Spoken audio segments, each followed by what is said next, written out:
part of the conversation with Mark Gray, Lord Monkton, and his rather dire opinion of the Copenhagen summit, which is already breaking down in so many different ways that it's never going to come to anything. There isn't going to be any treaty. There may be a treaty of some sort signed. Yeah. But I doubt very much if it's going to be honored, basically. And not soon either.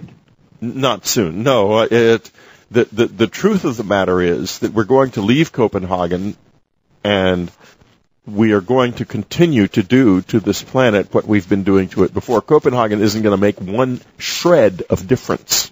It just isn't. And it isn't. I would be very surprised to see a treaty even come before the United States Senate in the future. However, if it does, Lord Monkton may be right, because isn't it interesting that at the highest levels of human society, there is a real hunger to stamp out freedom. They just hate it. Just today, the Chinese government has announced that no more private individuals will be able to register domain names. No more Chinese citizens, or if you could call them citizens, I think they're more subjects, will be able to register domain names as they continue their crackdown on the Internet. John McCain in the United States has expressed a desire to crack down on the Internet. And there is a hatred of freedom. There's a fear of it that just is really scary. They don't like it. And now you have a situation where the media have finished with Norway. It's over. It was a Russian missile. It misfired. End of story. But we haven't really finished with it, have we? We're still looking at it. The people are still looking at it and trying to understand if it had a broader significance, and looking at it in ways that in the past no one ever would have looked at it. No one would ever look at it in the sense of thinking that, yeah, maybe it was a missile, but maybe it also had another larger resonance in our world that we don't yet understand. Maybe it has something to do with what's unfolding in our lives. Maybe it has something to do with these signs. But where we're going, global warming isn't even really the issue. Climate change is the issue, and carbon dioxide is the issue. And as you know, or you don't probably, the more the atmosphere changes, the more carbon dioxide crowds out oxygen, the less coherent the human mind is going to become. So we may very well end up in a situation in the future where we can't figure out anymore how to save ourselves because we don't have enough oxygen. But at the same time, anoxia breeds euphoria. And so we're going to be very happy at that point.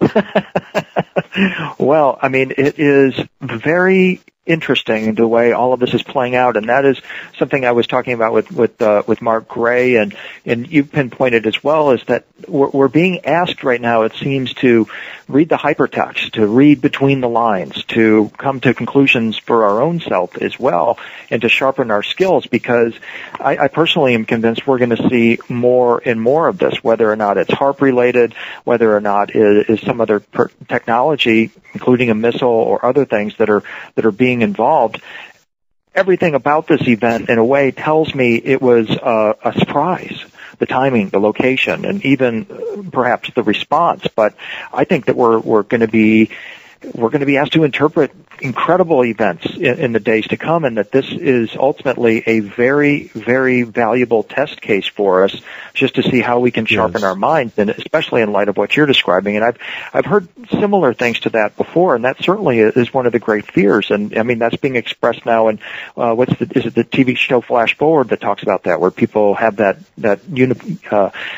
memory loss, that collective memory loss, and right. At a time when we seem to be thinking we're going forward into an age of enlightenment, we in fact could be going backward into more of a feudal times.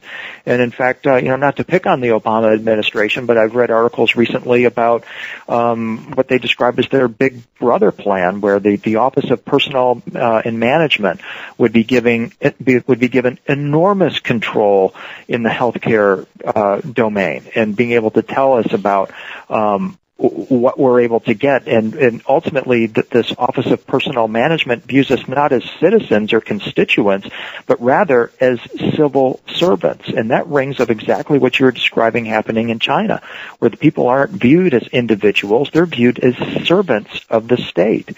And that, to me, seems like that's the really big issue at this time. Well, now, first of all, we think in terms of the Bush administration, the Obama administration, the Reagan administration, et cetera. Since the day the bullet blew off John F. Kennedy's head, there's only been one administration in this country. Big Brother. One administration. Mm-hmm. It's still the same. Obama is Bush, is Reagan, is Johnson, is Ford, is Clinton. It's all the same thing. And government knows best. Right. It only changes on the surface, and you have this huge corporate enterprise beating the drum in Fox News and everything, trying to pretend that there is some kind of difference between these administrations. There isn't. They're all the same. And until we've understood, basically, that government is one single thing that started the day Kennedy died and has continued ever since, we don't understand our world or our country. And so what one administration says or does or another is irrelevant. It's all devoted to the same thing, which is the gradual, steady erosion of human freedom and the transformation of man. And I will say this, by the way. My close encounter experience has taught me one thing very loud and clear about the visitors, at least the ones I was involved with. They were very dead set against any kind of interruption of freedom of the human soul, of any soul. They were not a hive species at all, like some of these UFO nauts say. They were highly individualized, and they even had our world divided up into properties in their reality. In other words, they